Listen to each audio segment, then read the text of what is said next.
नमस्कार, आप देख रहे हैं नेक्स्ट नाइन स्पोर्ट्स और स्वागत है आपका हमारे खास अपडेट में। मैं हूं आपके साथ अभिलाष। बीती शाम एक ऐसी खबर आई जिसने थोड़ा सा भारतीय फैंस को खुश किया, किसी को निराश किया।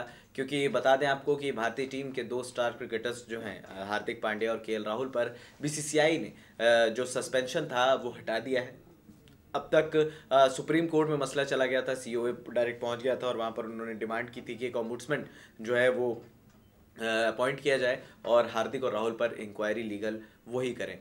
हालांकि ओम्बुड्समैन की डिमांड तो मान ली है सुप्रीम कोर्ट ने, लेकिन 5 फरवरी को ओम्बुड्समैन जो है वो अपॉइंट किया जाएगा। उसके बाद 15-20 दिन की जो भी इंक्वायरी होगी उसके बाद इस मामले पर फैसला लिया जाएगा।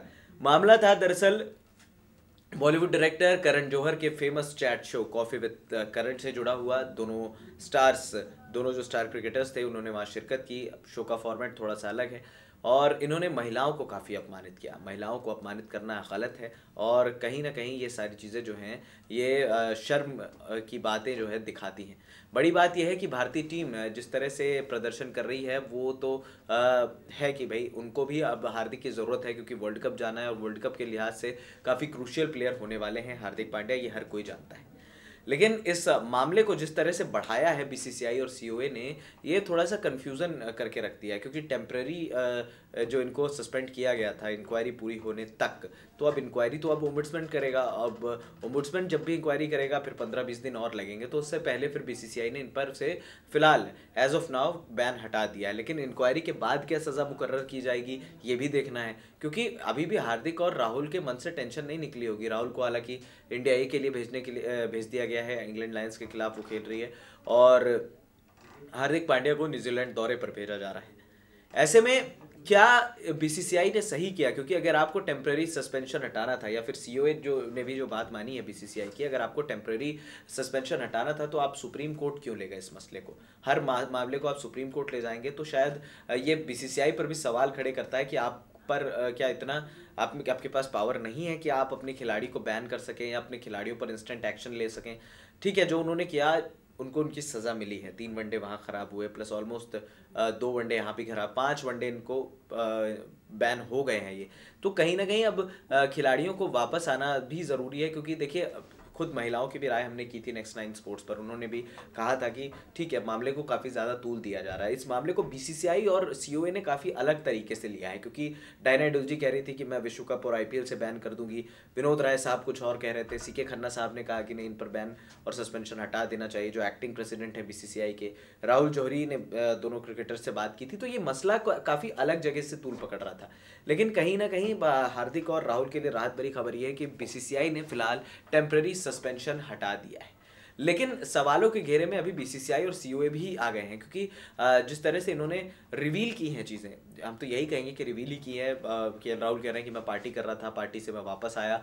हार्दिक पांड्या कह रहे हैं कि मैंने किसी चीयर लीडर्स को नहीं बख्शा, होटल्स के मैंने टीममेट्स के रूम्स यूज़ किए हैं।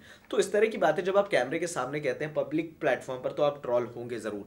तो वहाँ पर ये अब सवाल उठते हैं कि बीसीसीआई की जो एंटी करप्शन यूनिट है वो वहाँ पर क्या करती है? क्या ये लोग सिर्फ और सिर्फ वहाँ पर 5 स्टार होटल्स में खाना खाने जाते हैं, या फिर खिलाड़ियों पर नज़र भी रखते हैं? क्योंकि अगर एसीयू होता तो इस तरह की बातें ये लोग नहीं करते। तो एसीयू अभी तक सवालों के घेरे में क्यों नहीं लिया जा रहा है? क्यों सारा ठीकरा जो है इन 2 खिलाड़ियों पर फोड़ा जा रहा है? बीसीसीआई का पहले रिएक्शन नहीं था, लेकिन जब ये दोनों ट्रॉल हुए सोशल मीडिया पर, इसके बाद बीसीसीआई ने इंस्टेंट एक्शन लिया, जो थोड़ा सा इनके लिए मुसीबत का काम कर गया। अब फिलहाल जो बीसीसीआई और सीओए ने जो डिसीजन लिया है वो तो एक उनका अपना मसला है, लेकिन कहीं ना कहीं टीम मैनेजमेंट भी का भी इन्वॉल्वमेंट होगा। टीम मैनेजमेंट ने भी कहा होगा कि उनको हार्दिक की ज़रूरत है, और हार्दिक को ठीक है, आपको जो बैन करना था वो कर दिया, केएल राहुल को जो बैन करना था वो कर दिया। अब डिपेंड करता है कि खिलाड़ियों को आप किस तरह से आगे लेकर जाएंगे, या फिर क्या खिलाड़ियों को आप टीम में मौका देंगे। क्योंकि हार्दिक पांड्या ने पहले ही 6 महीने क्रिकेट नहीं खेली है, और उसके बाद 2 महीने बाद फिर 1 महीना उनको फिर आपने बैन करवा दिया।